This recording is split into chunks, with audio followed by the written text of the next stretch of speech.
बिस्मिल्लाहिर्रहमानिर्रहीम। गेहूं के साथ या चावल, मकई, चना और किसी भी अनाज के साथ जब उसको चक्की में पिसाने के लिए ले गया, अब इन अनाजों के साथ चूहे की मेंगनी भी पिस गई, तो इसका शरई हुक्म क्या है?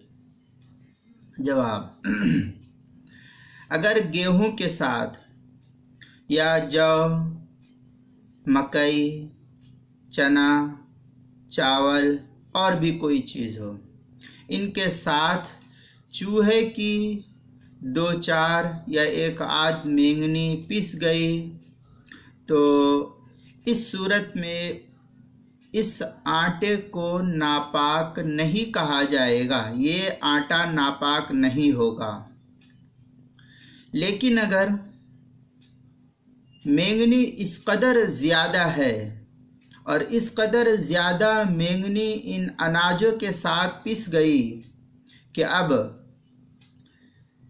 इनके आटे का रंग, जायका, बू सब जो है इस आटे के अंदर जाहिर हो रहा है, इस मेंगनी का रंग, बू, मज़ा सब जो है इस आटे में जाहिर हो गया, तो ये आटा नापाक हो जाएगा। अब इस आटे का इस्तेमाल जायज़ नहीं है।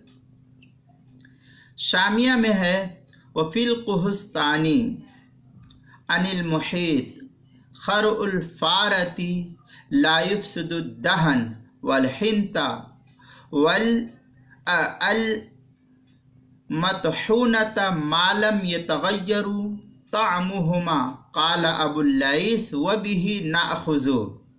ये इबारत है और भी थोड़ी सी इबारत आगे नकल हुई है, वहाँ देखेंगे। शामी जो ज़करिया बुक डिपो का छपा हुआ नुस्खा है, उसकी 10वीं जिल्द सफ़ा 454 पर हलबी कबीरी 150 सफ़े पर इसको नकल किया है। किताबुल मसाइल की पहली जिल्द सफ़ा 109 पर भी इसको नकल किया गया है।